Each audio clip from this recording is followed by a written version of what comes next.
I was standing in the corner of the hotel ballroom holding a glass of whiskey and watching the chandelier lights dance across the polished floor.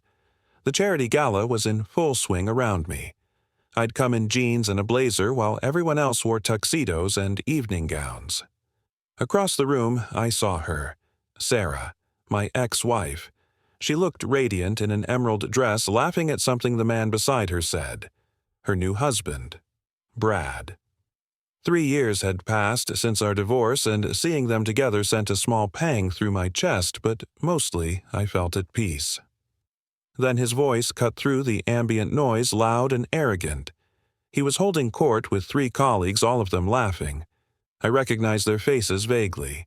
They had not noticed me yet, but one of them pointed in my direction and whispered something to Brad. Before I tell you what happened next, I want to know where you are watching from. Drop your city or country in the comments below. And if you are curious to see how this night turned my entire world around, hit that like button and subscribe. Trust me, you will not want to miss what comes next. Sarah and I met at the University of Michigan during our sophomore year.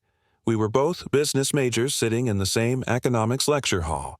She was the valedictorian type, always raising her hand with the right answer, organizing study groups, planning her future down to the smallest detail. I was quieter, the guy in the back row sketching business ideas in the margins of my notebooks instead of taking notes. We fell in love over late-night study sessions at the library, drinking terrible coffee from the vending machine and talking about our dreams of building something meaningful together. She wanted to climb the corporate ladder. I wanted to create something from nothing. We got married at 25, right after graduation. It was a small ceremony with close friends and family at a chapel in Ann Arbor.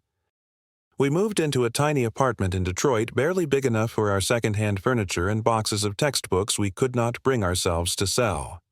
Both of us landed corporate jobs pretty quickly. I worked as a project manager at a mid-sized tech firm downtown, pulling decent money but feeling restless. Sarah joined a marketing agency and thrived there immediately. She loved the fast pace, the client presentations, the office politics. On weekends, we would make pancakes together in our cramped kitchen talking about the future. Maybe kids someday, maybe a house with a backyard, maybe financial freedom before we turned 40. Around year 3 of our marriage, I could not shake the startup bug anymore. I had been toying with an idea for enterprise software solutions, something that could streamline project management across different industries. I spent my nights after work coding building prototypes on my laptop at the kitchen table, while Sarah watched television in the next room. At first, she was supportive. She encouraged me to chase the dream, said we were young enough to take risks. We agreed I would quit my corporate job and go all in on the startup. We would use our savings as seed money. She would keep working to support us both. It seemed like a solid plan. The first 2 years were absolutely brutal. I was working 16-hour days, sometimes 18, living on instant ramen and black coffee, barely sleeping. Sarah carried the entire financial burden without complaining, at least not at first. But slowly, I could feel the resentment building between us like a wall going up brick by brick. I missed dinners because I was debugging code. I missed our anniversary because I had a pitch meeting with potential investors that fell through. I was too exhausted to notice the distance growing between us, too focused on making the company work to see that my marriage was falling apart. Year 5 of our marriage, year 3 of the startup. Sarah came home from work one evening in April and sat me down at our kitchen table. Her voice was tired, flat empty of the warmth I remembered. She said she could not do this anymore. She felt like she was married to a ghost. All our friends were buying houses, having babies, posting vacation photos on social media. We were still in the same cramped apartment we had moved into 5 years earlier, eating cheap takeout and arguing about money. She said she felt like she was waiting for a future that might never come, watching her life pass by while I chased something that seemed further away every day. I tried to explain that we were so close to breaking through. I had just signed our first major client the month before. Revenue was growing at 30% month over month. The numbers were finally moving in the right direction. But Sarah had heard it all before. She had heard my optimistic projections and my promises for 3 straight years, and she was done believing them. It was not a loud argument. That was what made it worse, actually. There was no screaming, no throwing things, no dramatic slamming of doors. Sarah just looked defeated, exhausted like someone who had finally stopped fighting. Then she told me she had met someone at work. Someone stable, someone with a steady paycheck and a promotion track and a 401k, someone who could give her the life she wanted now, not someday in some uncertain future. I felt like the floor had dropped out from under me. I tried to fight for us, begged her to give me 6 more months, but she had already made up her mind. The divorce papers arrived 2 weeks later. I signed them without fighting. I did not ask for anything, let her keep most of our savings, took only my laptop and my clothes, and moved into a studio apartment with just a mattress on the floor. I threw myself into the company even harder after that. The pain became fuel. Every rejection, every sleepless night, every moment of doubt, I channeled it all into building something that would prove I was not crazy for believing in this dream. 6 months after the divorce was finalized, I landed 3 major corporate contracts in the same week. A year later, my company was valued at $15 million. Fast forward to this charity gala. My company, TechBridge Solutions, was a major sponsor of the annual event benefiting children's education programs across the state. I had donated $50,000. Usually, I sent my chief operating officer to these kinds of events because I hated schmoozing and small talk and pretending to care about golf handicaps. But this year, my business partner insisted I show my face-build relationships with other corporate leaders be visible in the community. I agreed reluctantly and showed up in dark jeans, a blazer, and no tie. My personal assistant had tried to get me into a suit. I refused. I never have been one for formality or playing dress-up. I arrived late, planning to make a quick appearance and leave within an hour. Walking through the hotel ballroom felt surreal. Crystal chandeliers overhead, hundreds of people in evening wear waiters carrying trays of champagne. Then I saw her across the room. Sarah looked different, more polished somehow. Her hair was styled in soft waves, her makeup perfect, her dress clearly expensive. She was laughing at something the man beside her said. He had his hand on her lower back in that proprietary, comfortable way that told me everything I needed to know. That must be Brad, the new husband. I had heard through mutual friends that she remarried about a year after our divorce. Some guy from her marketing firm who got promoted to senior director. Seeing them together did not hurt as much as I expected. It was more like looking at a photograph of someone you used to know, recognizing their face but feeling disconnected from the emotions attached to the memory. I decided to avoid them entirely, grab a drink and slip out early. I headed toward the bar in the corner and ordered a whiskey neat. The bartender poured it with practiced efficiency. I stood there, people-watching, observing the social dynamics of the room like an anthropologist. That is when I noticed the group of men standing near Sarah and Brad. 4 guys in expensive suits, all of them loud, their laughter obnoxious and attention-seeking. I recognized them immediately. They all worked at TechBridge Solutions, all mid-level managers in the sales division. I had seen their faces in company-wide meetings but never interacted with them directly. When your company grows to over 200 employees, you cannot know everyone personally. These guys clearly had no idea who I was. They just saw some underdressed nobody at a fancy charity event. One of them, a stocky guy with slicked-back hair and a red tie, pointed at me and whispered something to Brad. Brad turned and looked directly at me. A slow, cruel smile spread across his face. Brad walked over with the stocky colleague in tow. Both had drinks in hand, clearly several rounds deep into the evening. Brad's smile was all teeth and no warmth, the kind of expression a shark might make before attacking. He extended his hand to me in mock politeness. "Well, well. Gus, right? Sarah mentioned you might be here." I shook his hand briefly, keeping my expression neutral. "Brad, good to see you." His eyes scanned my casual outfit, taking in the jeans and blazer with barely concealed amusement. "Little underdressed for the occasion, are we not?" He laughed lightly, but the edge in his voice was crystal clear. The stocky colleague beside him smirked. I just sipped my whiskey and did not take the bait. Brad leaned against the bar, getting comfortable like he was settling in for a long conversation.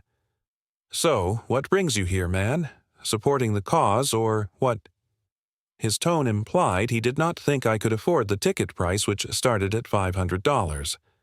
I kept my answer vague. "Just supporting a good cause." Brad nodded with fake sympathy dripping from every gesture. "That is great. That is great. Sarah told me you have been between opportunities lately." My jaw tightened slightly. I had never told Sarah what my company had become after the divorce. During those final months together, I had been so focused on just surviving, on keeping the lights on and making payroll, that I never corrected her assumption that the startup was failing. After we split, I saw no reason to reach out and update her on my success. It felt petty, and honestly, I'd been too busy building an empire to care about proving anything to her. "Something like that," I said simply. Brad's smirk widened.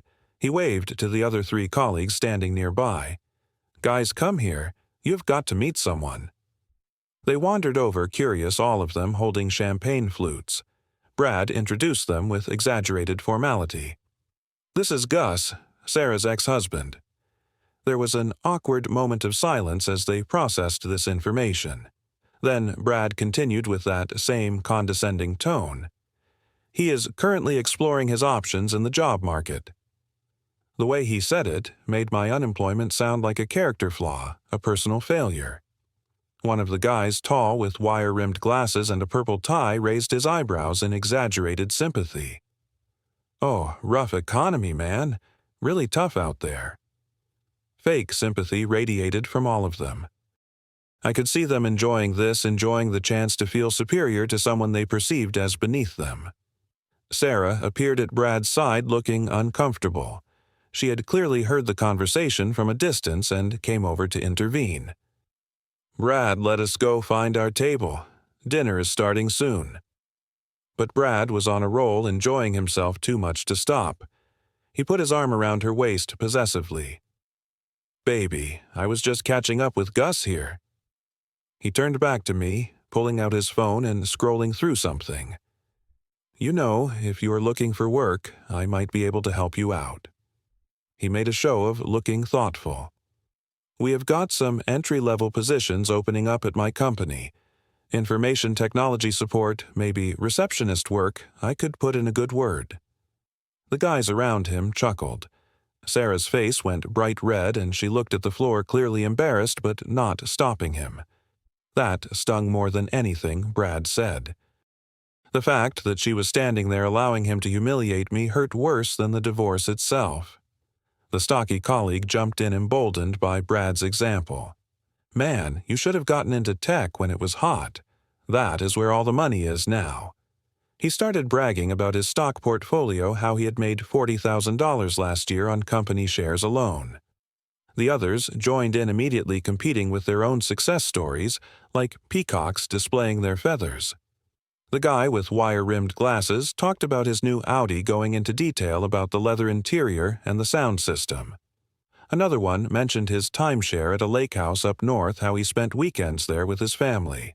All of them were looking at me like I was a charity case, someone to be pitied and used as a cautionary tale. Brad let them go on for a while, clearly enjoying the performance. Then he interrupted with exaggerated concern in his voice. Hey, we should not rub it in. Not everyone is cut out for corporate success." He looked at me with such exaggerated pity that it took everything in me not to react. "Some people are better suited for simpler work. Nothing wrong with that. The world needs all kinds, right?" My knuckles were white around my glass, but I kept my expression calm and neutral. Years of high-stakes business negotiations had taught me how to control my reactions. Then, one of the guys younger than the others, maybe late 20s and clearly drunk, clapped me on the shoulder like we were old friends. "Dude, how does it feel, though, seeing your ex-wife doing so well while you are, you know?" He gestured vaguely at my outfit, my whiskey, everything about me, his hand waving dismissively. "Must be tough, man. Really tough." The group laughed, not even trying to hide their amusement anymore. Brad grinned and pulled Sarah closer to his side. "Do not worry, buddy. I am taking good care of her." He kissed Sarah's temple in a show of possession. She smiled weakly, but her eyes carefully avoided looking at me. That was the moment I decided enough was enough. I set my glass down on the bar, slowly, deliberately taking my time with the movement. I took a deep breath and looked each of them in the eye one by one, letting the silence stretch just long enough to make them slightly uncomfortable. My voice was quiet, and even when I finally spoke, "You know what you are right. I have been keeping a low profile." Brad's grin widened, thinking I was conceding defeat, admitting that they had broken me. It has been easier to just observe from the sidelines, see how people treat someone they think has nothing. The stocky guy laughed louder than necessary. "Deep man. Real philosophical stuff." I smiled slightly, no warmth in the expression. "I appreciate the job offer, Brad.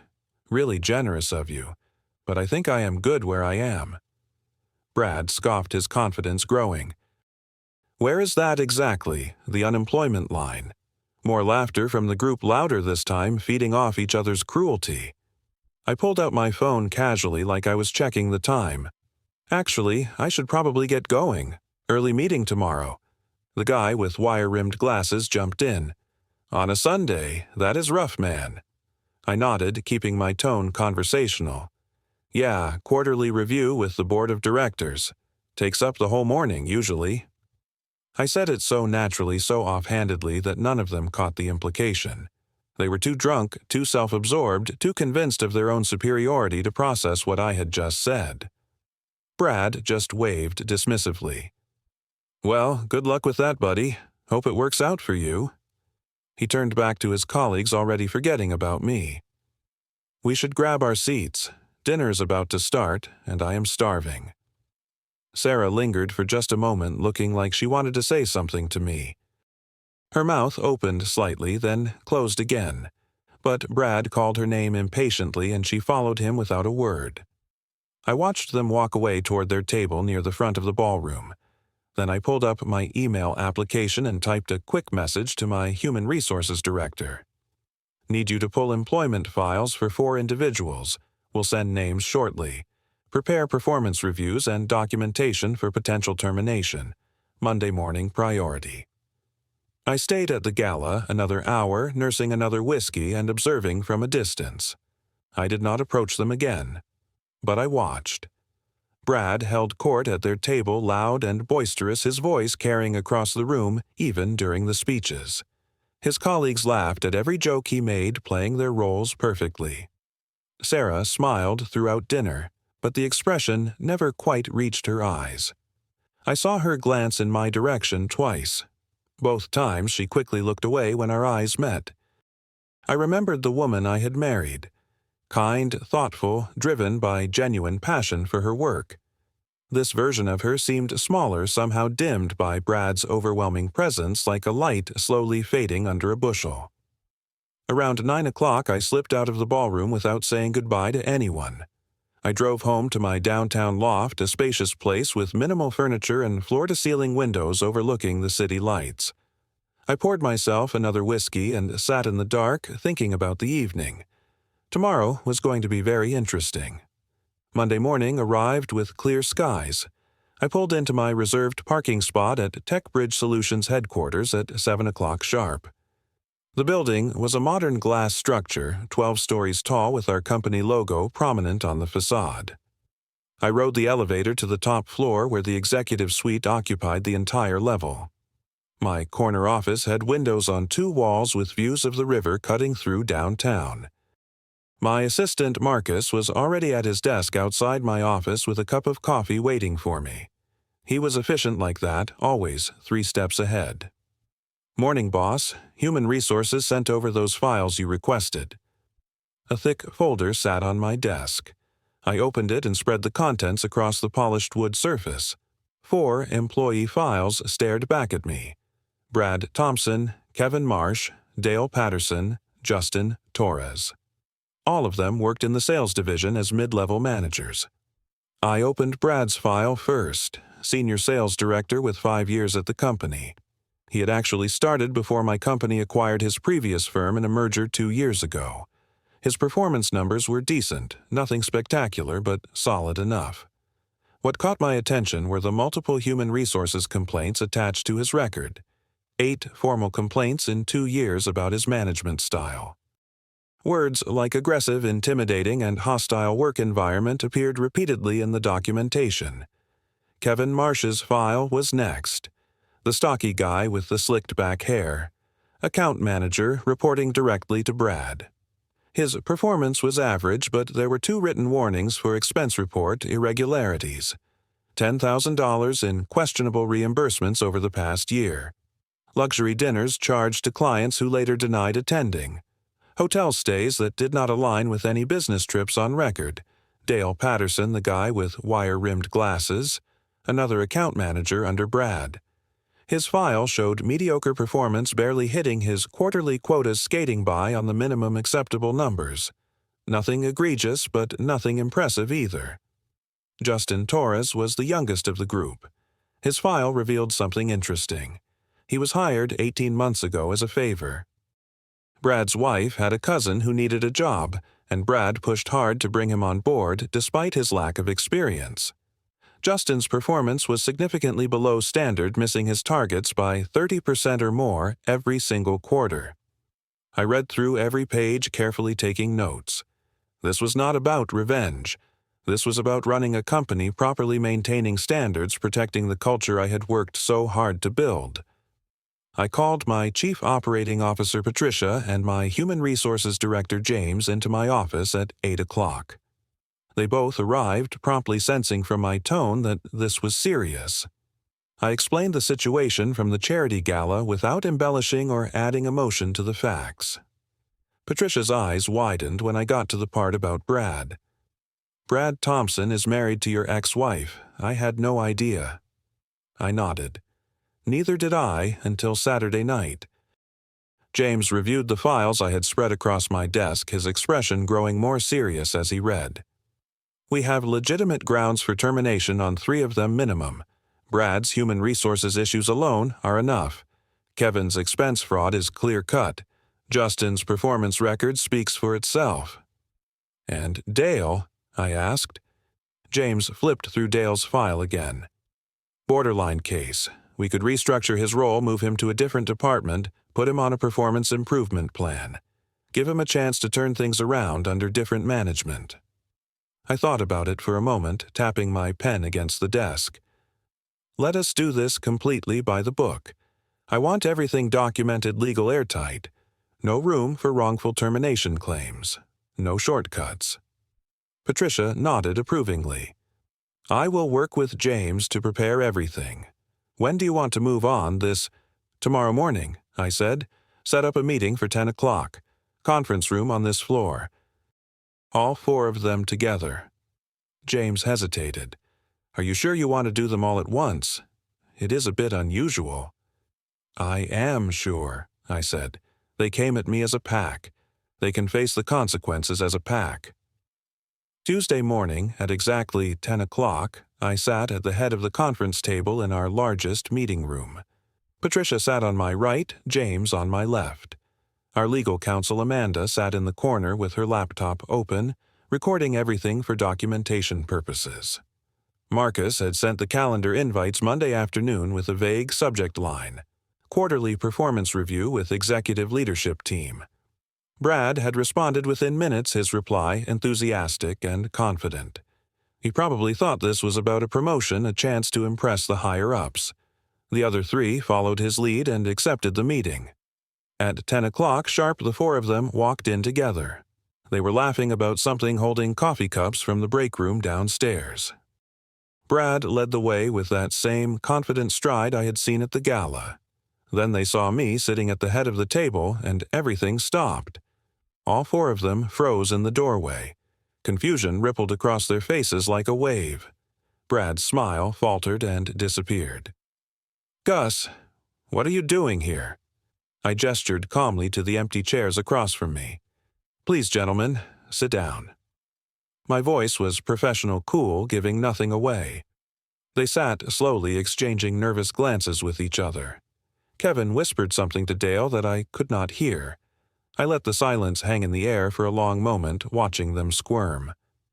"I am sure you are all wondering why you are here," I said finally. Brad cleared his throat, trying to regain his composure. "Is this about the Hoffman account? Because I can explain the numbers. We are still in negotiations, and I am confident we can close the deal by end of quarter." I held up one hand to stop him. "This is not about any account." I looked each of them in the eye one by one, the same way I had at the gala. "This is about conduct performance and company culture." Justin spoke up, his voice uncertain. "Who are you exactly? I mean no offense, but I do not think we have met before." I smiled thinly.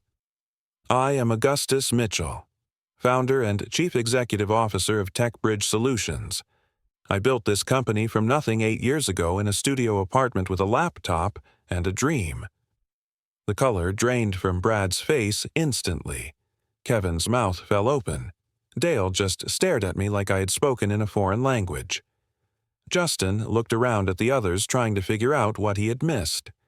Patricia slid folders across the polished table to each of them. These contain documentation of performance issues, policy violations, and termination notices effective immediately. Brad found his voice, though it came out strangled. "This is because of Saturday night. You are firing us because I embarrassed you at a party." It was not a question. It was an accusation, desperate and angry. I shook my head slowly. "Saturday night was enlightening. It showed me who you really are when you think no one important is watching. But these decisions are based entirely on documented performance and conduct issues dating back months, in some cases, years."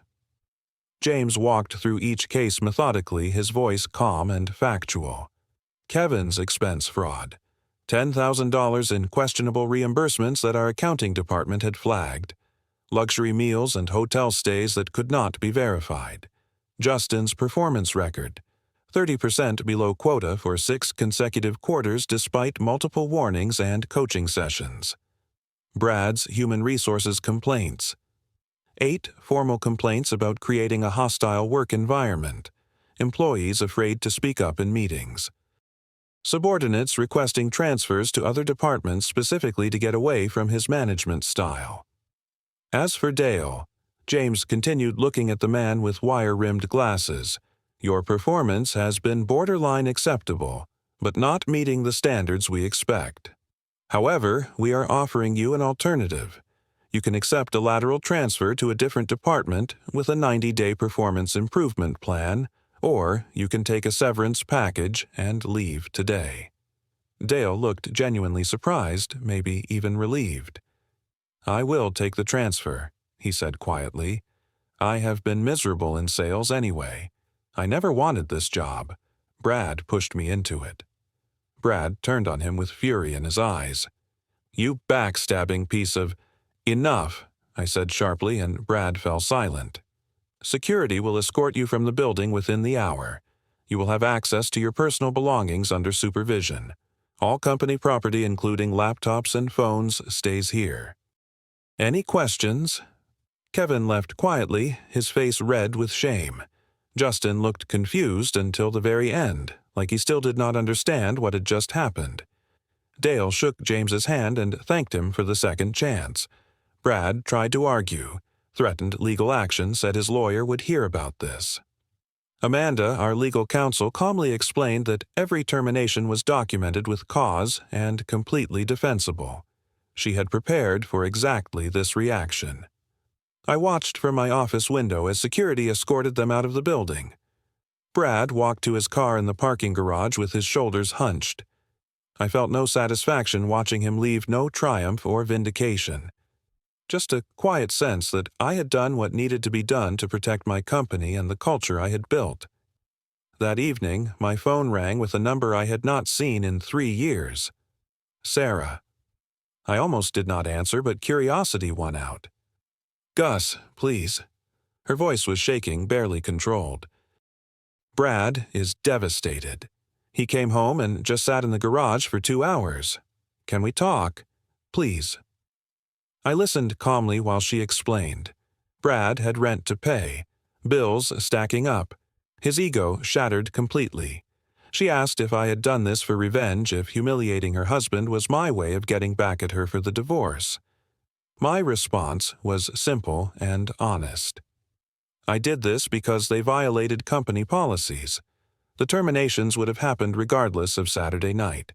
Their behavior at the gala just made it impossible for me to ignore the problems any longer. Sarah was quiet for a long moment. Then, in a small voice, "I did not know you had built all this. Sarah mentioned you were struggling." "I know," I said gently. "That is okay. I never told you. After the divorce, I saw no point in reaching out. We had both moved on. Brad told me you were unemployed, living in some tiny apartment, barely getting by. I believed him because that is what I remembered. The struggling startup guy eating ramen and sleeping 4 hours a night. I was that guy," I admitted, "for a long time after you left. But I kept working, kept building. Things turned around." She started crying softly. "I am sorry for what he said to you, how he treated you. I should have stopped him." "Yes," I said, "you should have. But you did not, and that tells me everything I need to know about where we are now." We hung up without anger, just a sad acceptance that whatever we had once shared was gone, completely replaced by two strangers who used to know each other. The weeks after the terminations were busy.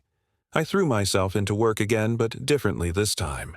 I started taking weekends off for the first time in years. I joined a hiking group that met every Saturday morning in the state parks outside the city. I reconnected with old college friends I had lost touch with during the startup years. I started dating casually, nothing serious, just coffee and conversation with interesting people. The company continued thriving without me micromanaging every detail. That was the beauty of building a strong team. They did not need me hovering over them constantly. I realized something important during those quiet weeks. The divorce had been necessary.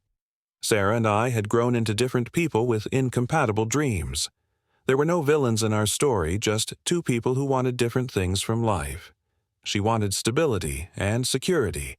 I needed the freedom to build something from nothing, even if it meant years of uncertainty. Brad's cruelty at the gala had taught me something valuable too.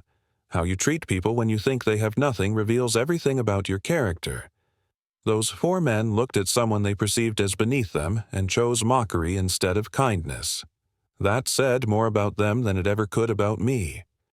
6 months later, I was sitting in a small coffee shop near my loft on a Sunday morning. The place made excellent espresso and had big windows overlooking the street. I was reading the newspaper and enjoying the quiet when I overheard two young guys at the next table talking about their career struggles. One was beating himself up for being unemployed for 3 months, calling himself a failure, wondering if he had made a mistake leaving his last job. I almost stepped in to encourage them to share my own story of struggle and eventual success. But I stopped myself. Sometimes people need to walk their own path and learn their own lessons. My journey would not be theirs. My solutions would not solve their problems. I had learned my lessons the hard way. Success is not about proving people wrong or getting revenge on those who doubted you. It is about proving yourself right. About building something meaningful and valuable, whether anyone is watching or not. Whether anyone believes in you or not. I finished my coffee and left a generous tip. Walking home through the sunny streets, I thought about everything that had led me to this moment. The failed marriage, the years of struggle, the night at the gala, the difficult decision to fire 4 employees. All of it had shaped me into who I was now. I would not have built this empire if Sarah had stayed. I'm almost certain of that. I needed to lose everything to find out who I really was and what I was truly capable of creating. The question that haunted me sometimes in the quiet moments was this: would I have chosen this path if I had known the cost? Would I have traded those years of marriage and stability for the empire I built from the ashes? I still do not know the answer to that question. What would you have done in my position? Would you have fired them or let it go? Drop your thoughts in the comments below. And if this story made you think about how you treat people and what really matters in life, hit that like button. Subscribe to hear more true stories about resilience, redemption, and finding out who you really are when everything falls apart. Share this with someone who needs to hear that setbacks are just setups for comebacks. Thank you for listening to my story, and I hope it reminds you that your worth is not determined by how others see you, but by how you see yourself and what you choose to build with your own two hands. May you find the courage to bet on yourself even when no one else will.